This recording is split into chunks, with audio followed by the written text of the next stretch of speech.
Good evening বন্ধুরা। আজকের ভিডিওটা কিন্তু স্টাডি সংক্রান্ত। তো যারা ত্রিপুরা টেটের জন্য প্রথমবার প্রিপারেশন নিচ্ছ, আশা করি তোমাদের অনেক হেল্পফুল হবে ভিডিওটা, তাই লাস্ট পর্যন্ত দেখবে। তো আমি এখানে নিয়েছি মার্কার, পেন আর একটা ডায়েরিতে প্রত্যেক দিন কী কী পড়ি সেগুলো আমি লিখে রাখি।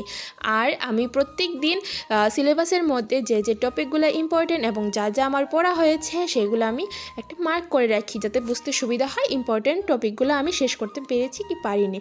তারপর আসি, পড়াতে বসার সময় সবসময় পেন আর মার্কার আমি ইউজ করি, কারণ হলো ইম্পর্টেন্ট লাইনগুলো আমি আগে দাগ দিয়ে নিই, তারপর সেগুলো শিখে নিই।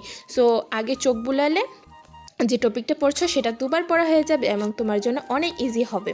আর প্রত্যেক দিন পড়ার পরে যা যা সমস্যা আমার বের হয় সেগুলো একটা ডায়েরিতে নোট করে রাখি, যাতে আমি পরবর্তী সময় সেই সমস্যা নিয়ে আরও আলোচনা করতে পারি। আর ডায়েরিতে লেখার পর আমি সেগুলো অবসর টাইমে আমি এগুলো গুগল বা এগুলো থেকে সার্চ